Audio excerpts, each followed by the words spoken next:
وعلى آله وصحبه ومن تبعهم أجمعين اما بعد. محترم سامعین، اللہ تعالیٰ نے اپنے نبی کو ایک قصہ سنانے کا حکم دیا. فرمایا وَاتْلُ عَلَيْهِمْ نَبَأَ ابْنَيْ آدَمَ بِالْحَقِّ. اے نبی صلی اللہ علیہ وسلم، آپ ان کو آدم علیہ السلام کے 2 بیٹوں کے قصے سنا دیجیے. کیا کیے؟ قصہ ہمیشہ سنتے رہتے ہیں، مشہور قصہ ہے. دونوں قربانی کیے، ایک کا قبول ہوا، ایک کا قبول نہیں ہوا. تو وہ بندہ جس کا قبول نہیں ہوا وہ بڑا غصہ ہو گیا. کہتا ہے لَأَقْتُلَنَّكَ، تم کو قتل کر دیں گے، ابھی ذبح کر دیں گے، ختم. دیکھیے، ساری برائی کی جڑ یہی ہے، حسد. اب اگر دیکھیں گے، جب ابلیس کو اللہ تعالیٰ نے کہا تھا فرشتوں کے ساتھ کہ آدم کو سجدہ کرو، تو اس کے اندر بھی کیا آیا؟ یہ حسد. یہ حسد انسان کو ایسے جگہ میں لے جا کر کے پھینک دیتی ہے جہاں وہ انسان سوچتا بھی نہیں ہے. تو وہ کہتا ہے لَأَقْتُلَنَّكَ، قتل کر دیں گے تم کو. تو یہ بندہ یہ نہیں کہتا کہ تم قتل کر سکتے ہو، ہم بھی کر سکتے ہیں. دونوں ایک ہی باپ کے بیٹے ہیں نا، دونوں ایک ہی باپ کے بیٹے ہیں نا، خون میں کوئی فرق ہے نہیں. یہ بندہ لیکن کیا ہے؟ یہ بندہ اللہ تعالیٰ نے اس کو علم دیا، تقویٰ دیا ہے. کہتا کیا ہے؟ انما یتقبل اللہ من المتقین. اللہ تعالیٰ کوئی بھی عبادت قبول کن لوگوں سے کرتا ہے؟ متقی لوگوں سے. جو متقی لوگ ہیں اللہ تعالیٰ ان کی عبادتوں کو، ان کے نماز، روزے، حج، زکوٰۃ، دعا، سب کچھ کو قبول کرنے والا اللہ ہے. ان کی دعا کو قبول کرتا ہے، ان کی عبادت کو قبول کرتا ہے. یہ بہت بڑی چیز ہے اگر اس کو سمجھ گئے تو. اللہ تعالیٰ نے روزہ رکھنے کا حکم کیوں دیا؟ لعلکم تتقون، تاکہ تم لوگ تقوی اختیار کر لو. یہی تقوی ہے جو انسان کی عبادت قبول ہونے کی وجہ ہے، سبب ہے. اللہ تعالیٰ چاہتا ہے کہ ہماری عبادتوں کو قبول کرے، لیکن انسان جو ہے اس پر دھیان نہیں دیتا. اور اس کے بعد جب قتل کر دیا، اچھا ایک اور بات یاد آئی، کہہ دیتے ہیں.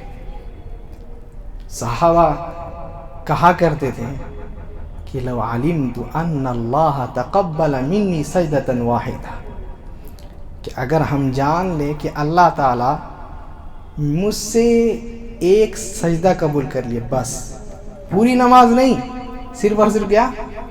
ایک سجدہ.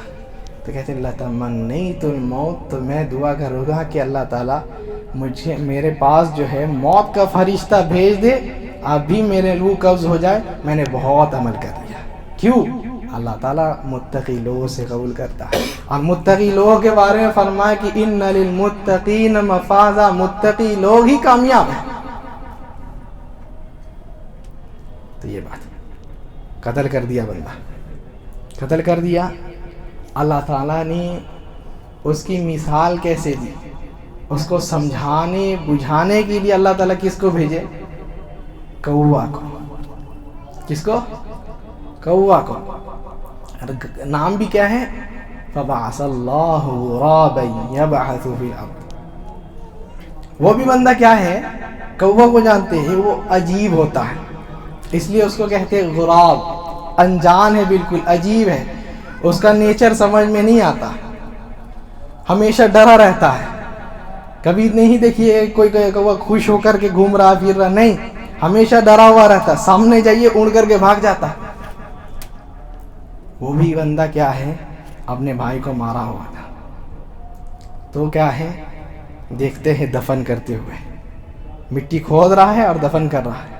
اور یہ جو ہے بندہ اپنے بھائی کو قتل کر کے اس کی لاش کو لے کر گھوم رہا ہے. کہاں دفن کرے، کیا کرے اس کی لاش کو؟ تو اللہ تعالیٰ ویسے کر کے دکھایا، دیکھو یہ جو ہے غریب کام کیے تم عجیب کام کیے، تم زمین میں سے پہلے کوئی قتل نہیں کیا، تم قتل کیے۔ اللہ تعالیٰ اس وجہ سے ایک عجیب غریب مخلوق کو بھیج کر کے دکھائے کہ دیکھو یہ تو کام انسانوں والا کام نہیں ہے۔ دوسری بات کیا ہے؟ کہتے من اجل ذالک، اسی کی وجہ سے اللہ تعالیٰ کیا لکھ دیے کہ ہم نے بنی اسرائیل کے اوپر لکھ دیا، کوئی بھی انسان کسی انسان کو بے حق قتل کرتا ہے فَكَأَنَّمَا قَتَلَ النَّاسَ جَمِيعًا، تو اس نے سارے لوگوں کو قتل کیا ہے، گویا انسانیت کو قتل کیا ہے۔ ایسے کسی کو قتل کر دینا، کسی کا جان مار دینا، کہیں بم بلاسٹ کر دینا، یہ اسلام نہیں سکھاتا۔ اسلام سکھاتا ہے جو کیا ہے، جو بندہ معصوم ہے اس کے بھی جان کی اہمیت ہے۔ اور کہتے ہیں وَمَنْ أَحْيَاهَا فَكَأَنَّمَا أَحْيَا النَّاسَ جَمِيعًا، جو کسی ایک کو زندہ رکھے یعنی کسی کا جان بچا لیا۔ آج دیکھتے ہیں نا ایکسیڈنٹ وغیرہ ہو گیا تو کیا کرتے ہیں بھائی، بچاتے نہیں ہیں، ویڈیو کرتے ہیں۔ وَمَنْ أَحْيَاهَا فَكَأَنَّمَا أَحْيَا النَّاسَ جَمِيعًا، جو اس کو بچا لیا گویا کہ وہ انسانیت کو بچا لیا۔ آج انسانیت نہیں ہے، کیا اس کو فکر ہے؟ نہیں، ایک جان بچ جائے گا اس کی فکر نہیں ہے، وائرل کیسے ہوں گے اس کی فکر ہے۔ یہ ایک وائرل وائرس کی طرح ہمارے اندر آ چکا ہے۔ اللہ تعالیٰ سمجھنے بوجھ کی توفیق عطا فرمائے۔ سبحانک اللہم و بحمدک، اشہد ان لا الہ الا انت، استغفرک۔